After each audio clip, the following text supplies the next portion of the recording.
नमस्कार दोस्तों, आज हम इस वीडियो में बिहार बोर्ड 10वीं क्लास का हिंदी का किताब का 50 को VVI ऑब्जेक्टिव प्रश्न बताने वाले हैं। जो आप लोग का फरवरी में एग्ज़ाम होगा 2025 का फाइनल, उसमें आने वाला ये प्रश्न है। तो अच्छे से आप लोग याद कर लेना 50 ऑब्जेक्टिव क्वेश्चन को। मैं आपको बहुत अच्छे से याद करा दूंगा और ऐसे ही हम आपको सभी विषय का ऑब्जेक्टिव क्वेश्चन इंपॉर्टेंट देंगे। सब लोग चैनल को सब्सक्राइब करके रख लीजिएगा, ठीक है। तो यहाँ पर आप लोगों का दोस्तों पहला नंबर क्वेश्चन देखिए कुछ इस प्रकार से है। पहला नंबर आप लोगों का क्वेश्चन है, अमीरी में प्रत्यय है, अमीरी में प्रत्यय। तो दोस्तों इसको पढ़ने के बाद जो लास्ट में हमको मिलता है ना, वही हमारा प्रत्यय होता है। तो हम पढ़ते हैं तो लास्ट में अमीरी, लास्ट में री आ रहा है, तो ये आपका जो री है ना, ई नहीं होगा, लेकिन ई री में से जो हमारा बड़ा ई निकलता है ना, वही हमारा हो जाएगा प्रत्यय। तो ऑप्शन नंबर बी हो जाएगा। अगर ई वाला री रहता ना, तो यहाँ से हमारा छोटा ई निकलता, तो छोटा ई हम बोलते पढ़ते हैं, लेकिन ई वाला नहीं है, ई वाला री है, तो हम कहेंगे ये इसमें बड़ा ई निकलेगा। तो ऑप्शन नंबर बी हो जाएगा। अगला क्वेश्चन है, अमराई का कुआं कहाँ है? अमराई का कुआं कहाँ है दोस्तों? तो अमराई का कुआं रास्ते में पड़ता है ना। ऑप्शन नंबर आपका सी नंबर सही जवाब हो जाएगा। अमराई का कुआं रास्ते में पड़ता है। अगला क्वेश्चन आपका तीसरा नंबर है। ये क्वेश्चन है, पापत्ती की उम्र क्या थी? पापत्ती की उम्र क्या थी? तो पापत्ती की उम्र 12 वर्ष था, मतलब कि वो 12 वर्ष की एक ग्रामीण लड़की थी। आंसर आपका हो जाएगा तीसरा का, ऑप्शन नंबर ए हो जाएगा। अगला क्वेश्चन आपका चौथा नंबर, सीता का मन भर आया। सीता का मन क्यों भर आया? तो अपना काला ओढ़ना देखकर सीता का मन भर आया, ठीक है ना। आंसर आपका ये सी नंबर एकदम 100% सही उत्तर होगा। अगला क्वेश्चन दोस्तों आपका है 5 नंबर। ये क्वेश्चन है 5 नंबर, बाबा साहेब भीमराव अंबेडकर का जन्म कब हुआ था? तो बाबा साहेब भीमराव अंबेडकर का जन्म 14 अप्रैल 1891 ईस्वी में महू मध्य प्रदेश में हुआ था, और इनका मृत्यु हुआ था 6 दिसंबर 1956 ईस्वी में दिल्ली में इनका मृत्यु हो गया था। ऑप्शन नंबर आपका ए नंबर सही होगा। अगला क्वेश्चन आपका 6 नंबर है दोस्तों, कि बहादुर कहानी के रचयिता कौन है? बहादुर कहानी के रचयिता कौन है? तो बहादुर पाठ के लेखक के अमरकांत जी हो जाएंगे। कौन होंगे? अमरकांत जी हो जाएंगे। इसे आप लोगों को अच्छे से याद रखना है। अगला हमारा क्वेश्चन है 7 नंबर। ये क्वेश्चन है 7 नंबर, मैक्स मुलर के अनुसार सच्चे भारत का दर्शन कहाँ हो सकते हैं? मैक्स मुलर जी के अनुसार सच्चे भारत का दर्शन ग्रामीण भारत में हो सकते हैं। ऑप्शन नंबर आपका सी नंबर बिल्कुल सही जवाब हो जाएगा। इसे आप लोग अच्छे से याद कर लीजिएगा, ठीक है। और मैं आप सबको बता दूं, आप लोग ना हमारा व्हाट्सएप ग्रुप ज्वाइन कर लीजिए। व्हाट्सएप ग्रुप ज्वाइन करोगे ना तो लाइव क्लास मिलेगा, ठीक है ना। दोपहर में 11:30 बजे, शाम को 7 बजे, फिर शाम को 8:20 में बहुत क्लास आप लोगों को लाइव मिलेगा, वो भी फ्री वाला क्लास मिलेगा, ठीक है ना, पैसा वाला नहीं। तो सब लोग ग्रुप ज्वाइन कर लीजिए, लिंक डिस्क्रिप्शन में दिए हैं हम, ठीक है। अगला क्वेश्चन आपका है, पराभाव क्या है? पराभव में कौन सा उपसर्ग है? पराभव में कौन सा उपसर्ग है? तो उपसर्ग पूछेगा तो पहला वाला हो जाएगा। पहला का 2 अक्षर काट लीजिए, परा, तो परा आपका क्या हो जाएगा? उपसर्ग हो जाएगा, याद रखना। अगला क्वेश्चन है कि मंगमा को किससे विवाह था? तो मंगमा को किससे विवाह था? अपने बहू से विवाह था ना, बहू से विवाह था, बहू से झगड़ा था। ऑप्शन नंबर ए हो जाएगा। अगला क्वेश्चन है, सीता क्या देखकर रुआंसू हो गई? तो अपना काला ओढ़ना देखकर रुआंसू हो गई। डी नंबर सही जवाब हो जाएगा। अगला क्वेश्चन है, द्विवेदी जी को यानी कि हजारी प्रसाद द्विवेदी जी को किस कृति पर साहित्य अकादमी पुरस्कार मिला? आलोक पर्व पर मिला था। आंसर आपका बी नंबर सही जवाब हो जाएगा। अगला क्वेश्चन है, वेतमा कहाँ है? तो वेतमा दोस्तों मध्य प्रदेश के इंदौर के समीप में स्थित है। आंसर आपका ये सी नंबर सही जवाब हो जाएगा। अगला क्वेश्चन आपका है दोस्तों यहाँ पर 13 नंबर, शुद्ध शब्द है। तो अनुकूल आपका शुद्ध शब्द है, ऐसा नहीं लिखा जाता है। अनुकूल, अनुकूल, प्रतिकूल, अनुकूल, तो आपका आंसर सी नंबर होगा। अब आपसे पूछा कि अभिषेक में उपसर्ग बताना है। तो अभिषेक में आप आधा काट लीजिए, इधर का 2 अक्षर अभी हो जाएगा। ऑप्शन नंबर डी हो जाएगा, यही आपका सही उत्तर हो जाएगा। और आप लोग वीडियो को लाइक कर दीजिएगा, ठीक है ना। 1000 लाइक कंप्लीट आप लोग करा दीजिएगा सभी लोगों के।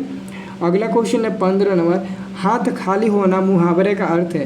हाथ खाली होना मुहावरे का अर्थ होता है पास पैसा न होना। जैसे कि आप किसी से पैसा मांगते हो तो कहता है ना कि हमारे पास पैसा नहीं है, आज कल हमारा हाथ खाली है, रहता है तभी कहता है कि हाथ खाली है, कहता है ना जी। अगला क्वेश्चन है, जारशाही कहाँ थी? तो जारशाही आपका रूस में न थी, रूस में थी। रूस में कि फ्रांस में होगा? रूस में ही होगा, ठीक है ना, आंसर होगा ए नंबर। अगला क्वेश्चन है दोहा कोष किसकी रचना है, तो शरापात जी का, ऑप्शन नंबर ए सही जवाब हो जाएगा। अगला क्वेश्चन अबिनियो किस नदी पर स्थित है, ये रोन नदी पर स्थित है, ठीक है ना, रोन नदी पर स्थित है, अबिनियो रोन नदी पर स्थित है, ऑप्शन नंबर ए सही जवाब हो जाएगा। 19 नंबर प्रश्न है कि बिरजू महाराज की ख्याति किस रूप में है, तो शहनाई वादक के रूप में है, या फिर तबला वादक, या फिर नरकत के रूप में है, नर्तक। तो शहनाई वादक पता है कौन होंगे, बिस्मिल्लाह खां होंगे, जिनका जन्म बिहार के डुमराव में हुआ था।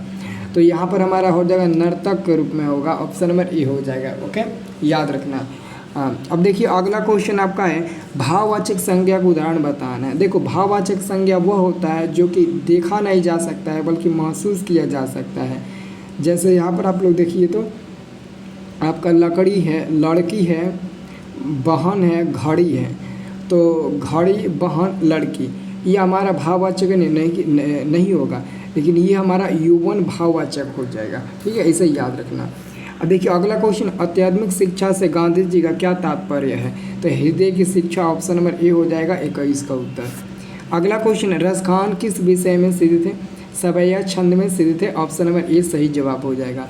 अगला प्रश्न है लखनऊ घराने के वंशज और 7वीं पीढ़ी के कलाकार कौन है, तो पंडित बिरजू महाराज है, जिनका जन्म 1938 ईस्वी में 4 फरवरी 1938 ईस्वी में उत्तर प्रदेश की राजधानी लखनऊ में हुआ था। इसलिए बोला जाता है कि ये 8वीं पीढ़ी के लखनऊ घराने से बिलोंग करते हैं, जिनका नाम है पंडित बिरजू महाराज।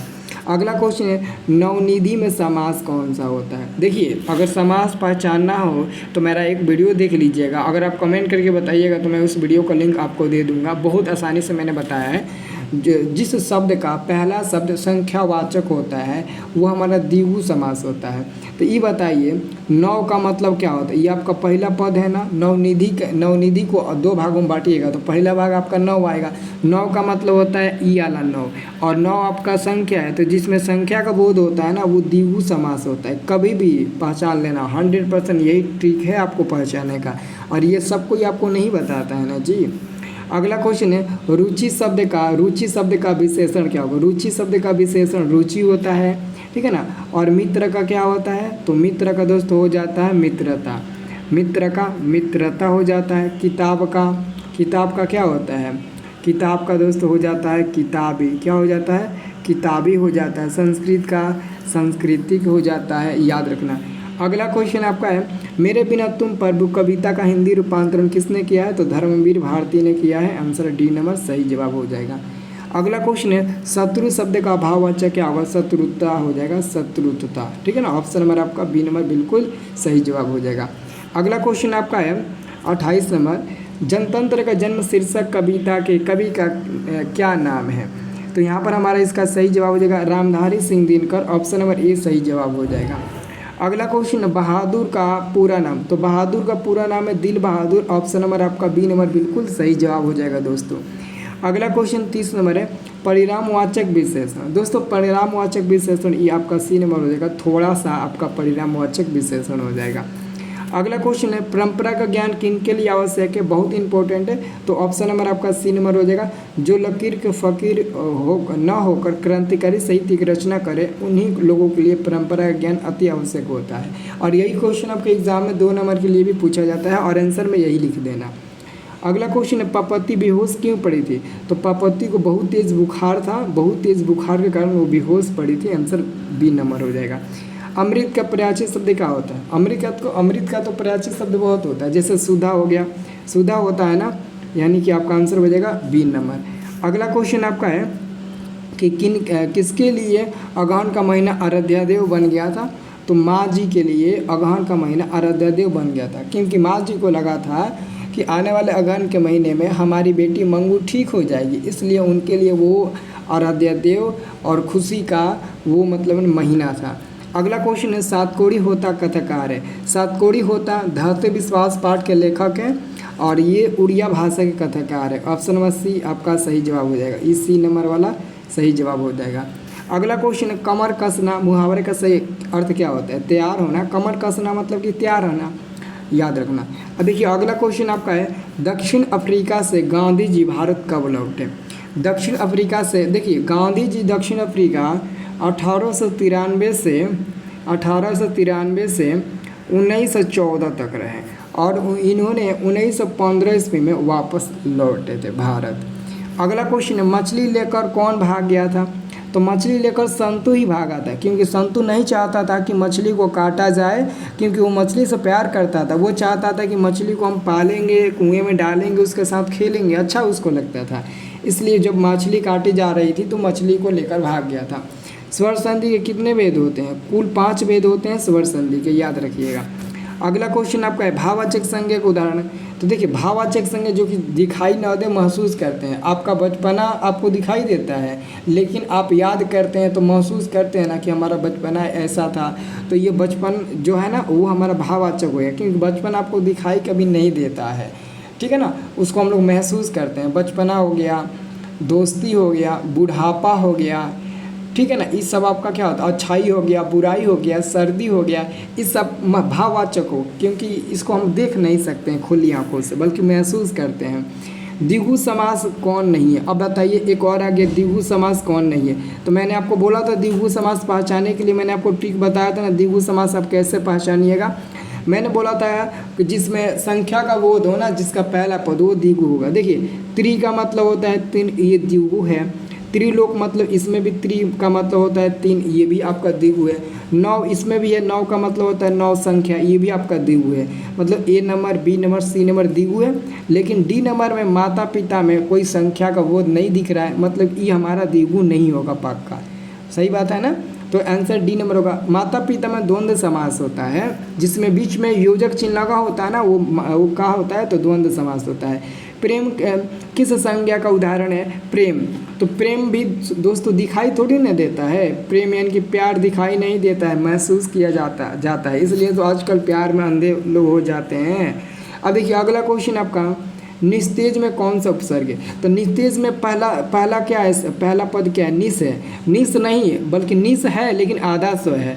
तो आधा स को ऐसे थोड़ी ना लिखेंगे, ऐसे नहीं लिखेंगे। आप पूरा स बनाइए, इसमें हलंत लगा दीजिए, तो इसका मतलब हो जाएगा आधा स। ठीक है, तो ये आपका आंसर सी नंबर हो जाएगा। अगला क्वेश्चन है, कवि ने पर्जन्य किसे कहा है? तो बादल को कहा है, आंसर सी नंबर हो जाएगा। उन्होंने किसे कहा है? तो दोस्तों बादल को उन्होंने कहा है, सी नंबर आंसर हो जाएगा।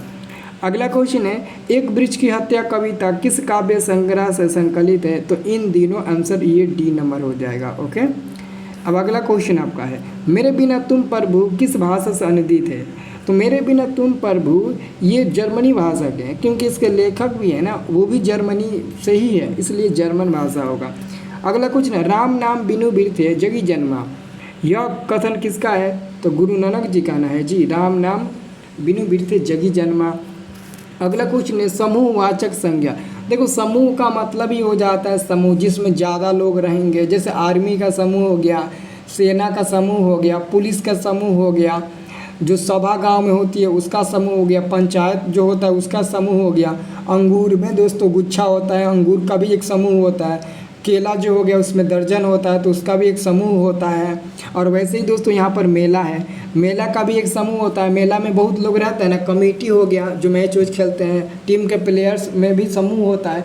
तो जिसमें समूह होता है ना, वो हमारा समूहवाचक होता है, याद रखिएगा। अगला आपका क्वेश्चन है, बिरहा लीला किसकी ग्रंथ है? तो ये आपका हो जाएगा घनानंद जी। ऑप्शन नंबर आपका बी नंबर बिल्कुल सही जवाब हो जाएगा। तो मैंने आपको 49 प्रश्न बताया, ये एकदम VVI प्रश्न है। अगर आपको ये वीडियो अच्छा लगा ना, तो खूब आप लोग कमेंट करिए, एकदम भर भर के कमेंट करिए। आप लोग प्यार दिखाइए कि 1 मिलियन क्रश कर जाए, ठीक है ना। आप लोगों का ये प्यार मैं कभी नहीं भूलूँगा। और आप लोग को ये वीडियो तो बहुत पसंद आया होगा, तो ज़रूर आप लोग ना लाइक कमेंट शेयर करिएगा।